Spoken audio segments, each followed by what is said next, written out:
Hello guys! Welcome back sa ating channel. For today's video po, ibabahagi ko sa inyo ang ating order. Na madali lang gawin, maliit na puhunan na pang negosyo. Tara nang gumawa tayo ng puto plan. Tara, umpisa na natin. Ang una muna natin gagawin ay ang ating flan. Kailangan po natin ng 4 na egg yolks. Bali, hiwalayin lang natin yung white dun sa ating yellow na egg.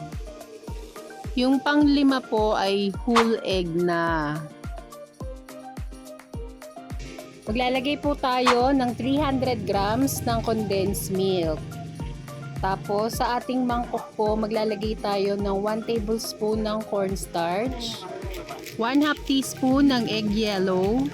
Pero kung ayaw nyo naman po ng matingkad na kulay, pwede nyo naman pong bawasan yung ating food color. Naglagay po tayo ng 2 tablespoon ng water at haluin lang natin ito. At ilalagay na po natin ito sa ating egg mixture. At ang last, 1 tablespoon ng vanilla. Imimix lang natin ito.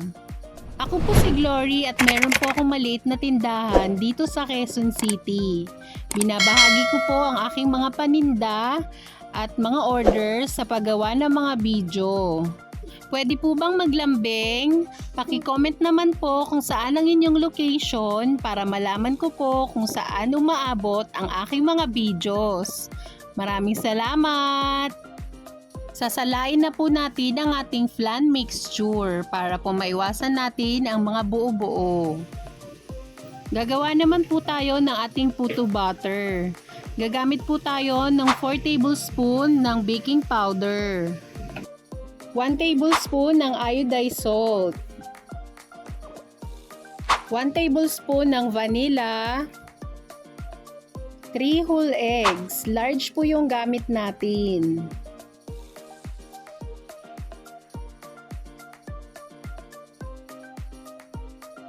370 ml ng evaporated milk, 2 cups at 1/4 cup ng water. Maglalagay din tayo ng 1/2 cup ng spring oil.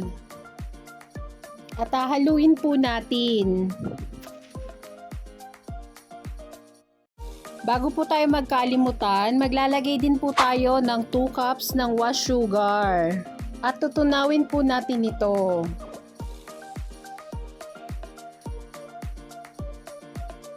At ang next naman ay 1/2 kilo ng cake flour.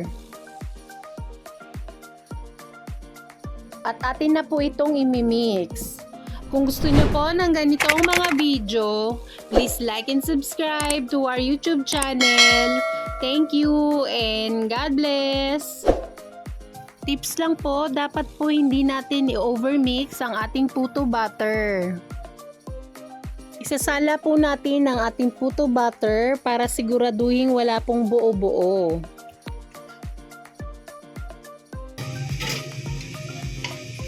After po nating masala, ilalagay naman po natin ang ating butter sa dispenser. Nagpakulo na po tayo ng ating tubig. Ang gamit nating puto molder ay medium at ginrease na rin po natin ito. Naglagay lang tayo ng 1/2 tablespoon ng flan mixture. Isasalang natin ito sa mahinang apoy ng 5 to 8 minutes.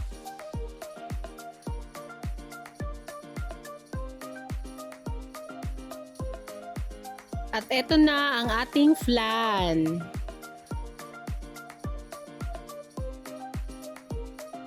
Gumagamit po tayo ng bottle dispenser para sa ating puto butter para po mas madali natin itong mailagay sa ating puto molder. Isasalang natin ito for 10 minutes sa medium heat. At ito na po ang ating puto flan. Ita-transfer na po natin ang ating puto flan sa ating tray para maluto pa po natin yung iba nating mixture. I-assemble na po natin ang ating puto flan sa ating bilao. Ang gamit po nating bilao dito ay medium size or size 14 inches na bilao. Tapos naglagay lang tayo ng foil.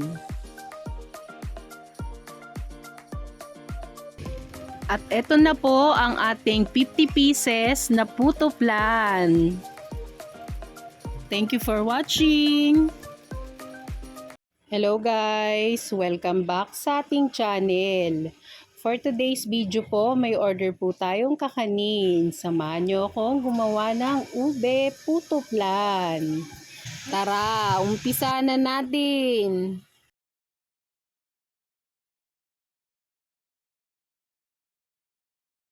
Ang una natin gagawin ay maghihiwalay tayo ng 4 na egg yolks. Kung gusto nyo po ng ganitong mga video, please like and subscribe to our YouTube channel. Thank you and God bless! Maglalagay din tayo ng 1 whole egg. Maglalagay tayo ng 1 can ng condensed milk. Sa ating mixing bowl, maglalagay tayo ng 1 tablespoon ng cornstarch, 1 teaspoon ng egg yellow food color, 2 tablespoon ng water, and then mix. Kung gusto nyo pong mas matigas yung ating flan, pwede pa po kayo mag-add ng cornstarch. Lalagay na natin yung cornstarch mixture. And then mix. At habang naghahalo po tayo ng ating flan, pwede po bang maglambing? Paki-like naman po ng aming page. Maraming salamat!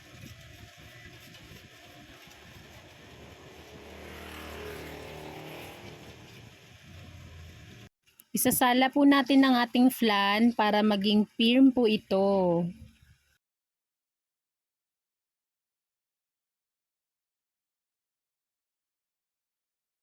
Maglalagay po tayo ng 1 tablespoon ng vanilla sa ating flan mixture. At atin po itong imimix. Pwede po bang maglambing?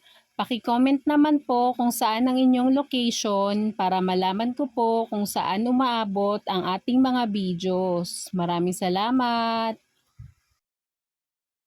Gagawa naman po tayo ng puto butter. Gagamit po tayo ng 1 can ng condensed milk. Ube po yung flavor nito. 3 medium egg.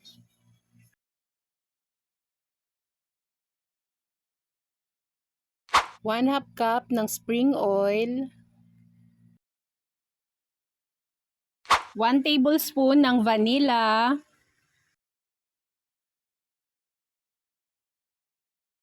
1 teaspoon ng iodized salt, 4 tablespoon ng baking powder,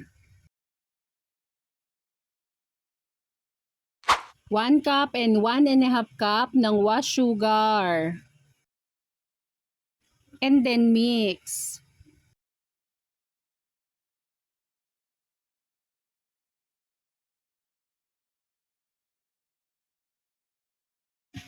Maglalagay din po tayo ng 2 cups and 1/4 cup ng water.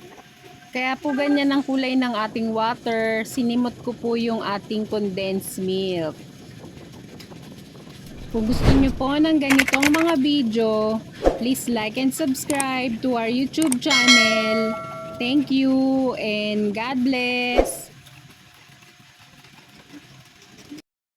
Gagamit po tayo ng 1/2 kilo ng cake flour.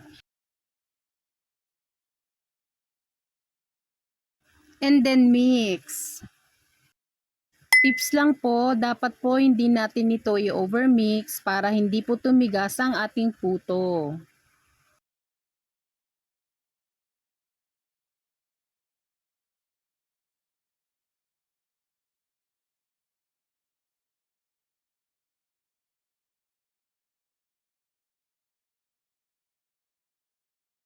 Mag-a-add po tayo ng 1 teaspoon violet food color.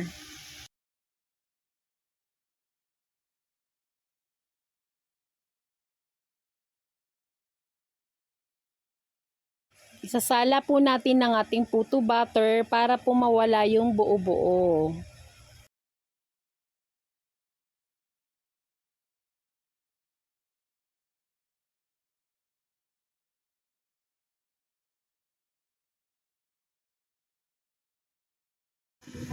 Ito na po ang ating puto butter.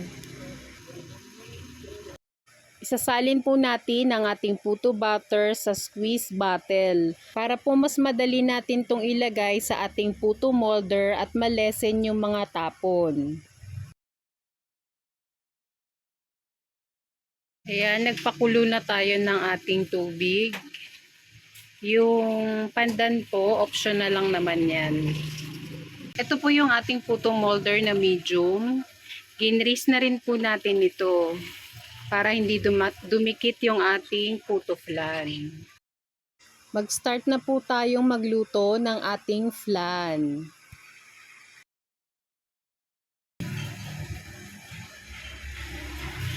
One half tablespoon po yung gamit nating takalan. Isasalang po natin ito sa mahinang apoy for 5 minutes. Kung napapansin nyo po na hindi ako naglalagay ng cloth sa ating takip ng steamer, kasi po pa-triangle naman ito. At eto na po ang flan ng ating puto. Tips lang po, kapag ang takip ng inyong steamer ay hindi triangle, kailangan nyo pong maglagay ng cloth sa takip nito para yung moist hindi po mapupunta sa puto molder. Maglalagay na po tayo ng ating ube puto butter. Hindi po natin ito masyado pupunuin kasi po aalsa pa ito. Para po sa mga nagtatanong kung madali lang po gumawa ng puto, madali lang kung ito ay alam mo na, no? Kailangan lang kasi ito ng tiyaga, pasensya. Kasi yung pagpuputo po, hindi ko naman po ito agad-agad natutunan. Talaga pong inaral ko lang yung tamang timing, lalo na kailangan kasi ito ng babantayan mo yung oras, 'di ba, sa pagluluto. So yun po, tiyagaan lang talaga. 10 minutes ko po itong isinalang sa medium heat. At eto na ang ating ube puto flan. Sana po ay may nakuha kayong idea sa video ito. Please like and subscribe to our YouTube channel. Thank you and God bless. Eto na po ang ating ube puto flan. Ita-transfer na natin ito sa medium na bilao or size 14. Bali po naglagay lang tayo ng foil. Tapos continuous lang po yung pagluluto natin hanggang sa maubos na natin yung ating butter at yung flan mixture. Ito na po ang ating ube puto flan. Bali po nakagawa tayo ng 62 pieces. Tapos may natira pa po, ang ginawa ko, natira na puto butter. Ginawa ko na lang puto cheese para pang merienda ng aking mga anak.